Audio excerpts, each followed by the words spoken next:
بسم اللہ الرحمن الرحیم۔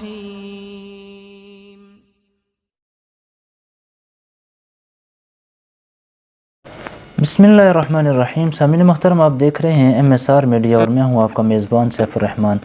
پیش خدمت ہے پارہ نمبر 22 کا خلاصہ۔ پارہ نمبر 22 کے ابتدا میں اللہ رب العزت فرماتے ہیں کہ جب فتوحات کا دور شروع ہوا مسلمانوں کے لیے، فتوحات کا دور کا آغاز ہوا، تو ازواج مطہرات نے آپ صلی اللہ علیہ وسلم سے اپنے نان و نفقہ میں اضافے کا سوال کیا۔ تو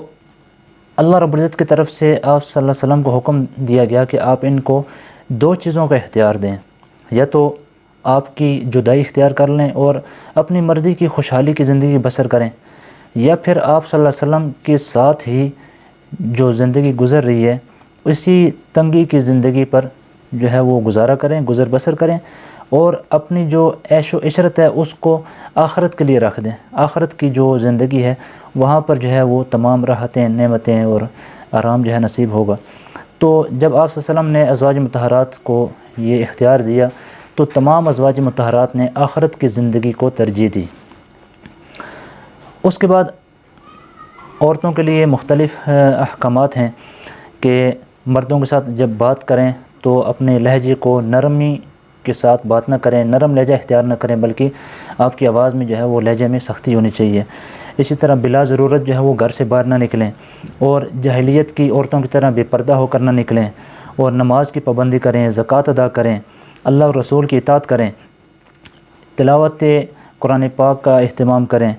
اور اس کے علاوہ آپ صلی اللہ علیہ وسلم کی جو ازواج مطہرات ہیں ان کو اہل بیت کے اندر جو ہے وہ اہل بیت کہا گیا ہے۔ اہل بیت کے اندر آپ صلی اللہ علیہ وسلم کی ازواج مطہرات، آپ کی بیٹیاں، اولاد اور داماد، یہ تمام شامل ہیں۔ اس کے بعد مومن مردوں، مومن عورتوں کی چند صفات کو بیان کیا اللہ رب العزت نے کہ مومن مرد اور مومن عورتیں کون ہوتی ہیں، کہ وہ مسلمان ہوتے ہیں، ایمان والے ہوتے ہیں، اور اللہ رب العزت کی ہمیشہ کی اطاعت کرنے والے ہوتے ہیں، اور سچے لوگ ہوتے ہیں، صبر کرنے والے ہوتے ہیں، خشوع والے ہوتے ہیں، اللہ سے ڈرنے والے ہوتے ہیں، صدقہ خیرات کرنے والے ہوتے ہیں، روزے رکھنے والے ہوتے ہیں، صائمین ہوتے ہیں، صائمات ہوتی ہیں، اور اپنی شرمگاہ کی حفاظت کرنے والے ہوتے ہیں، اور اسی طرح اللہ رب العزت کا کثرت سے ذکر کرنے والے ہوتے ہیں۔ یہ ہیں صفات مومن مردوں اور مومن عورتوں کی۔ اس کے بعد اللہ رب العزت نے ایک مسئلے کی طرف توجہ دلائی کہ منہ بولا بیٹا جو ہے اس کی بیوی سے نکاح ہو سکتا ہے۔ منہ بولا بیٹا حقیقی بیٹے کی طرح نہیں ہوتا، اسی طرح منہ بولی بیٹی حقیقی بیٹی کی طرح نہیں ہوتی۔ تو آپ صلی اللہ علیہ وسلم کے منہ بولے بیٹے زید بن حارثہ کا نکاح جب آپ صلی اللہ علیہ وسلم کی پھوپھی ذات بہن حضرت زینب سے ہوا تو ان کے درمیان نباہ نہ ہو سکا، جدائی ہو گئی، تو اس کے بعد آپ صلی اللہ علیہ وسلم نے حضرت زینب سے نکاح کر لیا۔ تو یہاں پہ ایک تعدد ازواج کا مسئلہ بھی ہے کہ آپ صلی اللہ علیہ وسلم نے جو ہے مختلف قسم کی مختلف وہ نکاح کیے، اور تعدد ازواج میں آپ صلی اللہ علیہ وسلم کی جو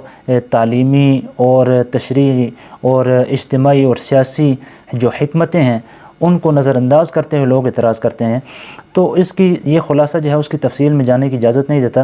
لیکن اتنی بات یاد رکھیں کہ آپ صلی اللہ علیہ وسلم نے جوانی کی عمر میں صرف حضرت خدیجہ رضی اللہ تعالیٰ عنہ کے ساتھ اپنا وقت گزارا، جو کہ آپ صلی اللہ علیہ وسلم سے عمر میں 2 گنا زیادہ تھیں، ان کی عمر میں بھی زیادہ تھیں، تو جوانی کی تمام عمر ان کے ساتھ گزار دی، اور یہاں تک کہ ان کی وفات تک آپ صلی اللہ علیہ وسلم نے دوسرا کوئی نکاح نہیں کیا۔ اور اس کے علاوہ جتنی بھی ازواج مطہرات ہیں سوائے حضرت عائشہ صدیقہ رضی اللہ تعالیٰ عنہ کے وہ کنواری تھیں، اور ان کے علاوہ باقی تمام جو ہے کوئی زوجہ جو ہے وہ کنواری نہیں تھی۔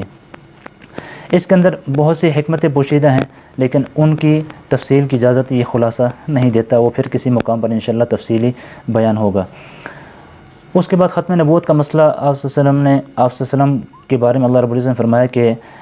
آپ اللہ کے رسول ہیں اور آخری نبی ہیں۔ آپ صلی اللہ علیہ وسلم کو اللہ کا رسول نہ ماننے والا بھی دار اسلام سے خارج ہے، اور آپ صلی اللہ علیہ وسلم کو آخری نبی نہ ماننے والا بھی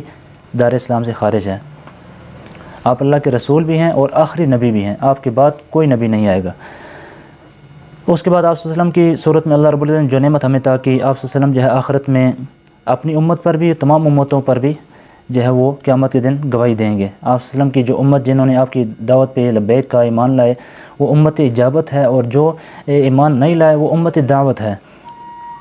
قیامت کے دن اہل ایمان کو اللہ رب العزت جو ہے وہ جنت کی بشارت دیتے ہیں، کفار فجار کو اللہ رب العزت آخرت کے عذاب سے ڈرا رہے ہیں۔ اور اس کے علاوہ جو ہے مختلف قسم کی معاشرتی اور ایک آداب اللہ رب العزت نے بیان کی اس سورہ مبارکہ کے اندر، کہ کسی کے گھر میں بغیر اجازت کے آپ داخل بھی نہ ہوں، اور اگر کوئی بلائے دعوت کے کھانے میں تو دعوت کا کھانا کھانے کے بعد آپ فضول جو ہے بحث و مباحثے میں اور باتوں میں مشغول نہ ہوں، بلکہ اہل خانہ کو مزید جو ہے نا وہ تکلیف میں مبتلا نہ کریں اور کھانے سے فارغ ہو کر اپنے کاموں میں مشغول ہو جائیں۔ اور اسی طرح غیر محرم سے اگر کوئی پردے میں کوئی چیز مانگنی بوقت ضرورت کوئی چیز مانگنی پڑے تو پردے میں مانگی جائے۔ اس کے بعد آپ صلی اللہ علیہ وسلم پر جو ہے درود و سلام بھیجنے کا حکم بھی اسی سورہ مبارکہ کے اندر ہے، کہ اللہ رب العزت فرماتے ہیں کہ ان اللہ و ملائکتہ یصلون علی النبی یا ایھا الذین آمنوا صلوا علیہ وسلموا تسلیما، اے ایمان والو اللہ اور اس کے فرشتے بھی آپ صلی اللہ علیہ وسلم پر درود و سلام بھیجتے ہیں، تو اے ایمان والو تم بھی جو ہے آپ صلی اللہ علیہ وسلم پر درود و سلام بھیجو۔ حضرت ابو طلحہ رضی اللہ تعالیٰ عنہ سے روایت ہے کہ آپ صلی اللہ علیہ وسلم ایک مرتبہ تشریف لائے تو چہرے پر خوشی کے اظہار ہیں، خوشی کا جو ہے نا وہ اثرات نظر آ رہے ہیں۔ تو صحابہ نے پوچھا تو آپ صلی اللہ علیہ وسلم نے فرمایا کہ جبرائیل امین تشریف لائے تھے، انہوں نے کہا کہ جو بندہ آپ پر ایک مرتبہ درود بھیجے گا اللہ 10 مرتبہ رحمت نازل فرمائے گا، جو ایک مرتبہ سلام بھیجے گا اللہ رب العزت 10 مرتبہ سلامتی نازل فرمائے گا۔ تو بہت بڑی فضیلت ہے۔ ویسے بھی ہر کام میں، ہر مشکل میں، ہر مصیبت میں درود و سلام کا جو ہے وہ معمول بنانا چاہیے۔ درود و سلام کی برکت سے جہاں رحمتیں اور سلامتیاں نازل ہوں گی تو ہماری مشکلیں بھی اللہ رب العزت اپنے غیبی خزانوں سے اس کو حل فرمائیں گے۔ اسی طرح پردے کا حکم بھی ہے سورہ مبارکہ کے اندر، کہ پردہ بھی ایسا ہونا چاہیے کہ جو پورے بدن کو ڈھانپ لے اور پرکشش بھی نہ ہو۔ آج کل کے جو برقعے اور حجاب وغیرہ آ رہے ہیں پرکشش ہیں، یہ ایسا بھی نہ ہو، اور تنگ بھی نہ ہو، اور معطر بھی نہ ہو، خوشبو بھی نہ ہو اس کے اندر، اور مردوں کے لباس کے مشابہ بھی نہ ہو۔ تو پردے کے اندر جو ہے نا پردے کا اہتمام کرنا چاہیے ماؤں بہنوں بیٹیوں کو۔ اور اس کے بعد اللہ رب العزت نے فرمایا کہ یہ جو تمام شرعی احکامات ہیں، فرائض ہیں، واجبات ہیں، جتنے بھی احکامات ہیں، یہ ہم نے پہلے آسمان و زمین اور پہاڑوں پر بھی جو ہے نا پیش کیا کہ کون ان کو ادا کر سکتا ہے، لیکن سب نے انکار کیا، لیکن انسان نے اس کی ذمہ داری اٹھائی، لیکن انسان اس کا حق ادا نہیں کر سکا۔ اللہ رب العزت ہمیں جو ہے وہ اس کا حق ادا کرنے کی توفیق عطا فرمائے۔ اس کے بعد سورہ سبا کے اندر اللہ رب العزت کی شروع میں اللہ کی حمد و ثنا کا بیان ہے، اور مشرکین کی جو جزا سزا کا انکار کرتے تھے اس کا بیان ہے۔ اس کے بعد داؤد علیہ السلام، سلیمان علیہ السلام اور اہل سبا کا تذکرہ ہے کہ داؤد علیہ السلام اور سلیمان علیہ السلام اللہ کے نبی تھے۔ تو داؤد علیہ السلام کو اللہ رب العزت نے خوبصورت آواز ادا کی تھی، اور یہاں تک کہ جب تسبیح بیان کرتے اور زبور کی تلاوت فرماتے تو چرند پرند بھی اکٹھے ہو جاتے، پہاڑ بھی ساتھ پڑنے لگتے، اور ایک تمام جو ہے نا وہ مخلوق پر جو ہے گریہ طاری ہو جاتا۔ اس کے علاوہ جو ہے آپ کے ہاتھ پر اللہ رب العزت نے لوہے کو نرم کر دیا تھا، آپ جیسے چاہتے ریشم کی طرح جو ہے لوہا بھی آپ کے ہاتھ میں وہ نرم کر دیا گیا تھا، اور جیسے چاہتے اس کو استعمال کرتے۔ اور اس کے بعد سلیمان علیہ السلام کو اللہ رب العزت نے جو ہے پرندوں کی بولیاں سکھائی تھی، اور جنات کو مسخر کر دیا تھا، ان کے لیے جنات تابع تھے ان کے، جیسے چاہتے کام کرواتے ان سے، اور ہوا کو مسخر کر دیا تھا۔ اور ان دونوں کے باوجود اتنی بڑی بڑی نعمتیں اللہ رب العزت نے ان دونوں کو عطا کی، لیکن اس کے باوجود یہ اللہ کے نبی تھے، اللہ کے شکر گزار بندے تھے۔ پھر ان کی موت کا ذکر کیا کہ جب ان کی موت واقع ہوئی تو ایک لاٹھی پر جو ہے وہ سہارا لیے کھڑے تھے، اور جنات اپنے اپنے کاموں میں مشغول تھے، یہاں تک کہ موت طاری ہو چکی تھی، لیکن ان کی لاٹھی کی وجہ سے، ٹیک کی وجہ سے جو ہے وہ کھڑے رہے۔ اور جب اس لکڑی کو جو ہے وہ کیڑا لگا اور وہ ٹوٹی اور پھر سلیمان علیہ السلام گرے، تب پتہ چلا کہ یہ فوت ہو چکے ہیں۔ اہل سبا کا ذکر، اہل سبا کو بھی اللہ رب العزت نے دنیا کے اعتبار سے، مادی اسباب کے اعتبار سے رزق کی فراوانی تھی، سرسبز و شاداب باغات تھے، پھل اور پھولوں کی کثرت تھی، اور پانی وافر مقدار میں موجود تھا، تمام نعمتیں اللہ رب العزت نے عطا کی ہوئی تھی، لیکن وہ ان مال و دولت کو اور اسباب کو جو ہے ہمیشہ کی زندگی کے اندر جو ہے نا وہ سمجھنے لگے کہ ہمارے پاس سب کچھ ہے، ہمیں کسی چیز کی ضرورت نہیں ہے، یہی ہماری دنیا کی تمام ضروریات کو پورا کرے گا، آخرت میں بھی جو ہے انہی سے ہم جو ہے نا ہم اپنی ضروریات کو پورا کریں گے۔ تو آخرت کی زندگی کو بلا بیٹھے تو اللہ رب العزت نے ان پر عذاب نازل کیا، وہی پانی جو ہے ان کے لیے عذاب کی شکل اختیار کر گیا، وہ بند ٹوٹا اور تمام کا تمام جو بھی تھا سب کچھ بہہ کے چلا گیا۔ تو اس کے بعد مشرکین کے عقائد کی اللہ رب العزت نے جو ہے وہ تردید کی ہے۔ اور ان سے پوچھا ہے جانا کہ تمہارے اگر کوئی مشکل کشا ہیں جو تمہاری مشکل حل کرتے ہیں تو ان کو بلاؤ، وہ کیسے مشکل حل کر سکتے ہیں، تمہیں رزق کون دیتا ہے۔ اور جس طرح اہل سبا جو ہے دنیا کی مال و دولت کو سب کچھ سمجھ کر جو ہے وہ عذاب میں مبتلا ہوئے، تو ایسا نہیں کرنا چاہیے۔ سورہ فاطر کے اندر اللہ رب العزت نے ابتدا میں توحید کے دلائل بیان کیے ہیں، اور توحید، رسالت اور آخرت کو، قیامت کے مضمون کو اللہ رب العزت نے بار بار بیان کیا ہے، اور دلائل کے ساتھ بیان کیا کہ جس طرح ایک بینا اور نابینا برابر نہیں ہو سکتے، زندہ اور مردہ مساوی نہیں ہو سکتے، اندھیرا اور روشنی برابر نہیں ہو سکتے، دھوپ اور چھاؤں برابر نہیں ہو سکتے، تو اسی طرح جو ہے مومن اور کافر بھی برابر نہیں ہو سکتے۔ جس کے دل میں اللہ رب العزت کا ڈر ہوگا وہی اللہ رب العزت کی معرفت حاصل کرے گا۔